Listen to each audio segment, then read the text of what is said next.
A variable plane is at constant distance p from origin and cuts the axis ABC. ఒక variable plane వచ్చేసి origin నుంచి ఒక స్థిర దూరం p దూరంలో ఉంది మరియు యాక్సిస్ని అక్షాలు ఏవైతే ఉన్నాయో ఆ యాక్సిస్ని A, B, C వద్ద ఖండిస్తూ ఉంది. అయితే మనల్ని ఏం prove చేయమండు?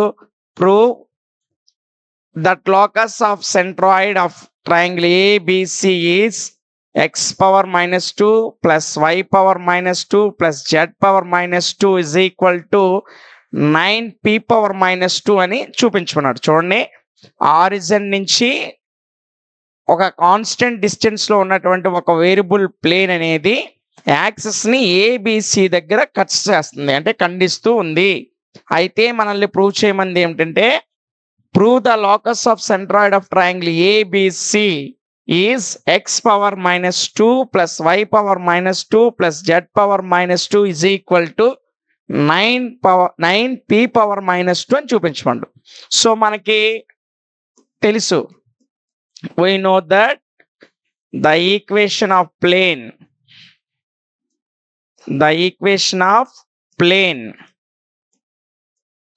is x by a plus y by b plus z by c is equal to 1. దీన్ని ఈక్వేషన్ నెంబర్ 1 అనుకుంటున్నా. సో ప్లేన్ మనకు కావాలి కాబట్టి ఆ ప్లేన్ ఈక్వేషన్ వేసా, x by a plus y by b plus z by c is equal to 1.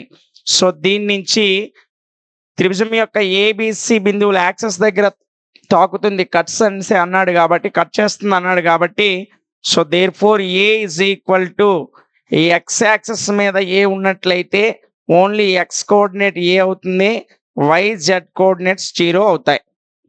So b is equal to, b అనేది y axis మీద ఉంటే ఒక వై కోఆర్డినేట్ మాత్రమే ఉంటుంది, ఎక్స్ కోఆర్డినేట్స్ 2 0 అవుతాయి.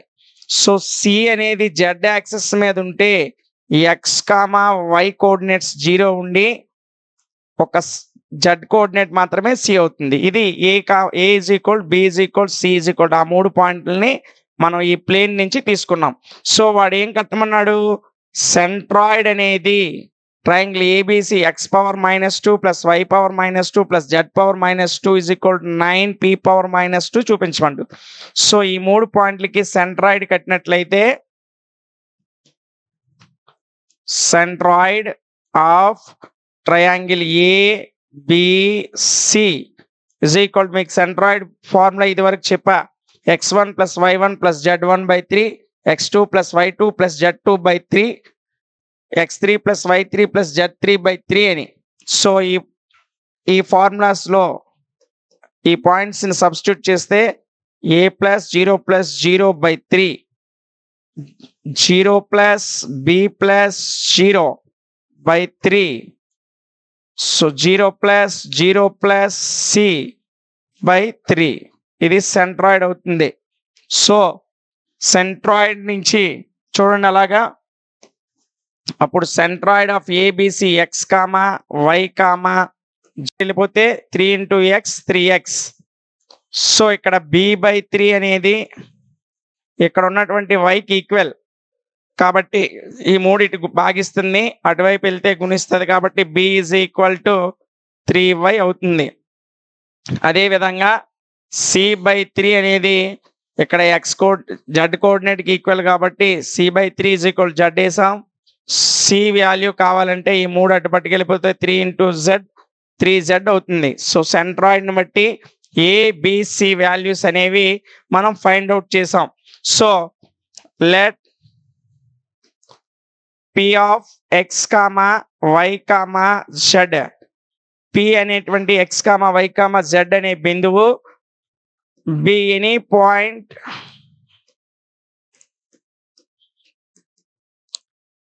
point in the distance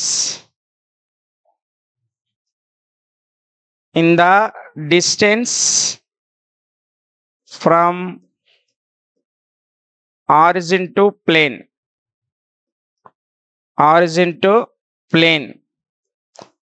plane నుంచి ఆరిజిన్కి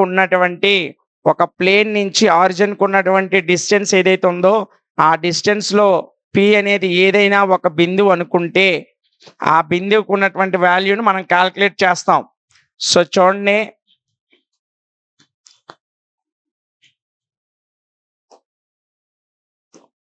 so అదే distance formula మీకు తెలుసు,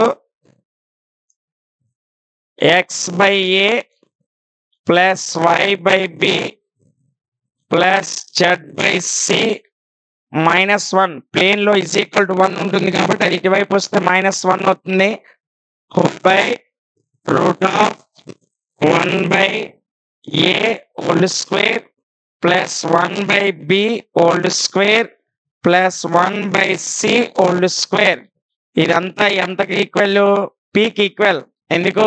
వాటి లెక్కలో మనకు మెన్షన్ చేశాడు క్లియర్ గా. సో డిస్టెన్స్ అనేది కాన్స్టెంట్ డిస్టెన్స్ పి అన్నాడు కాబట్టి ఆ డిస్టెన్స్ ని పీకి ఈక్వల్ చేసాం. సో ఆరిజిన్ ఎప్పుడు కూడా ఆరిజిన్ నుంచి ప్లేన్ కి డిస్టెన్స్ అన్నాడు కాబట్టి చూడండి, origin x comma y comma z ఇది ఆరిజిన్ అనుకుంటే ఆరిజిన్ వద్ద ఎక్స్ వై జెడ్ కోఆర్డినేట్స్ 3 కూడా జీరోస్. ఇది మీ అందరికీ తెలిసిన విషయమే. సో ఆరిజిన్ అనేది 0 0 0 కాబట్టి ఈ ఎక్స్ వై జెడ్లు 0 అయితే పై ఈక్వేషన్ లో ఎక్స్ 0 అయితే ఇది మొత్తం 0 అవుతుంది, వై 0 కాబట్టి ఇది మొత్తం 0 అవుతుంది, జెడ్ 0 కాబట్టి ఇది మొత్తం 0 అవుతుంది. ఇంకా రిమైనింగ్ మనకి ఏం మిగులుతుందంటే -1 మాత్రమే మిగులుతుంది. So whole by root of 1/a square 1/a whole square plus 1/b whole square plus 1/c whole square. ఇది మొత్తము పీకి ఈక్వల్. చూడండి, ఆరిజిన్ లో x y z coordinates zeros కాబట్టి ఆ ఎక్స్ వై జెడ్ కోఆర్డినేట్స్ దగ్గర 0 0 0 అనే వాల్యూ సబ్స్టిట్యూట్ చేస్తే మనకి ఇంకా రిమైనింగ్ న్యూమరేటర్ లో మిగిలింది -1. డినామినేటర్ లో ఏదైతే ఉందో యాజ్ ఇట్ ఇస్ గా డినామినేటర్ లో వేసాం. సో ఈజ్ ఈక్వల్ టు ఇదంతా దేనికి ఈక్వల్?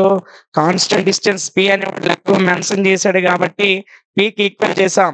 సో ఇటువైపు ఉన్నటువంటి మాడ్యులస్ ని తొలగిస్తే చూడండి, మాడ్యులస్ లోపల మైనస్ ఉన్నా ప్లస్ ఉన్నా మాడ్యులస్ తొలగించేటప్పుడు ప్లస్ వాల్యూ మాత్రమే మనం తీసుకుంటాం. సో 1/రూట్ of 1/a whole square plus 1/b whole square plus 1/c whole square is equal to p. So మనకు వాల్యూస్ అనేవి ఏబిసి వాల్యూలు డినామినేటర్లు ఉన్నాయి కాబట్టి దీన్ని న్యూమరేటర్ లోకి మార్చాలంటే ఇక్కడ ఉన్న ఫ్రాక్షన్ నేను ఇన్వర్స్ చేస్తున్నా. సో 1/రూట్ అనేది పైకి వెళ్ళిపోతే ఆ 1 కిందకి వచ్చేస్తుంది డినామినేటర్ ప్లేస్ లో. కాబట్టి డినామినేటర్ లో 1 ఉంటే మనం దాన్ని పెద్దగా చూపించాం. So root of 1/a whole square plus 1/b whole square plus 1/c whole square is equal to, ఇప్పుడు జాగ్రత్తగా చూడండి,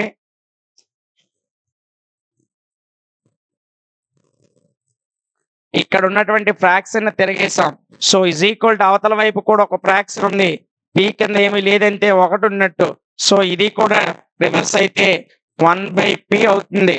సో నేను ఈ విధంగా వేసుకున్నా. సో 1/రూట్ of 1/a whole square plus 1/b whole square plus 1/c whole square is equal to p అనే దాన్ని నేను ఫ్రాక్షన్స్ రివర్స్ చేశా. సో ఇటువైపు రూట్ ఉంది, ఇటువైపు ఫ్రాక్షన్ ఉంది. సో మనకు ముందు రూట్లు క్యాన్సిల్ అవ్వాలి. సో రూట్ క్యాన్సిల్ అవ్వాలంటే మనం చేయాల్సిన ఏకైక పని ఏంటి? ఇరువైపులా స్క్వేర్ కట్టాలి. సో నేను అదే చేస్తున్నా చూడండి, స్క్వేరింగ్ ఆన్ బోత్ సైడ్, రెండు వైపులా వర్గం చేయగా. సో రెండు వైపులా వర్గం చేయాలంటే రెండు వైపులు స్క్వేర్ యాడ్ చేయాలి.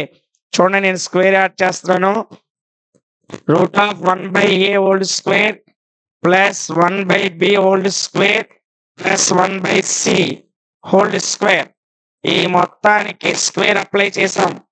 ఈక్వల్ ఇటువైపు ఒక ఫ్రాక్షన్ ఉంది 1/p, దీని మొత్తానికి కూడా స్క్వేర్ అప్లై చేసాం. So squaring on both side అన్నాం కాబట్టి ఇరువైపులా స్క్వేర్ అప్లై చేసాం. సో ఈ స్క్వేర్ కి ఈ రూట్ కి క్యాన్సిల్ అయింది.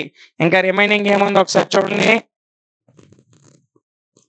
సో స్క్వేర్ రూట్ పోయింది కాబట్టి 1/a whole square plus 1/b whole square plus 1/c whole square is equal to 1/p square.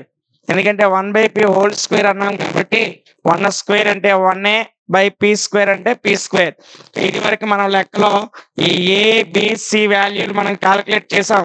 చూడండి, ఈ XYZ ని a/3 b/3 c/3 కి ఈక్వల్ చేసినప్పుడు ఏ వాల్యూ ఎంత వచ్చింది? 3x వచ్చింది. b వాల్యూ వచ్చేసి 3y వచ్చింది. సి వాల్యూ వచ్చేసి 3z వచ్చింది.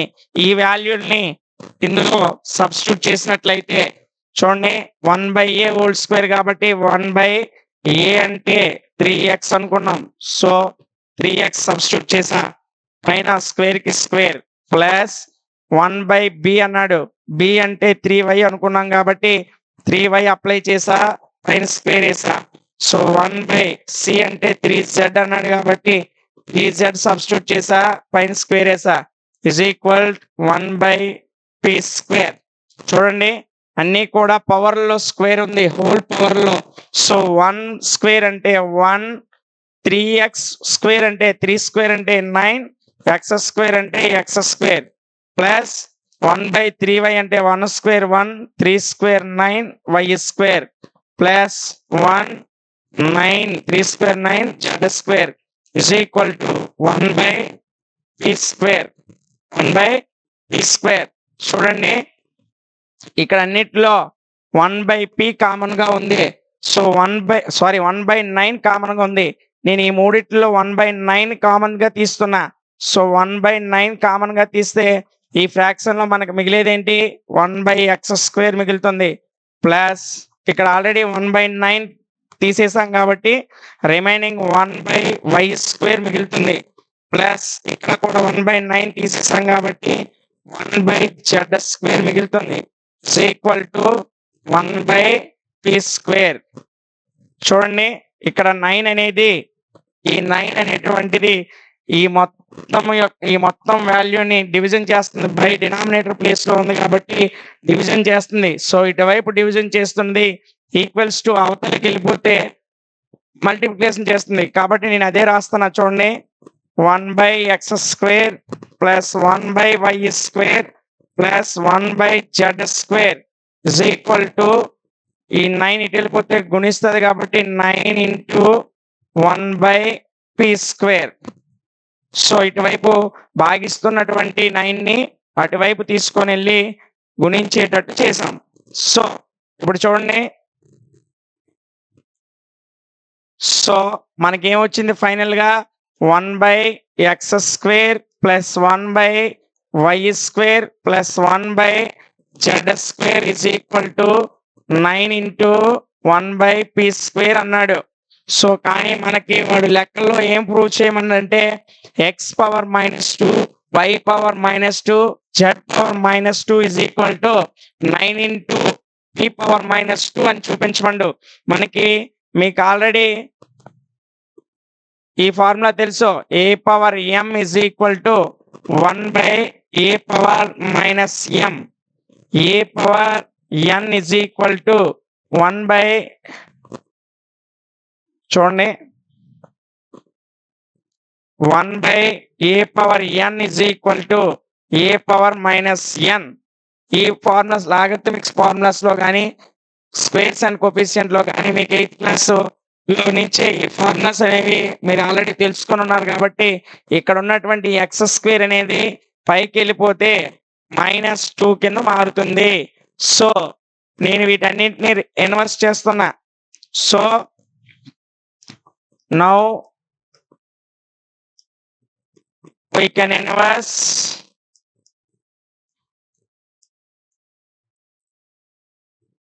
the above equation.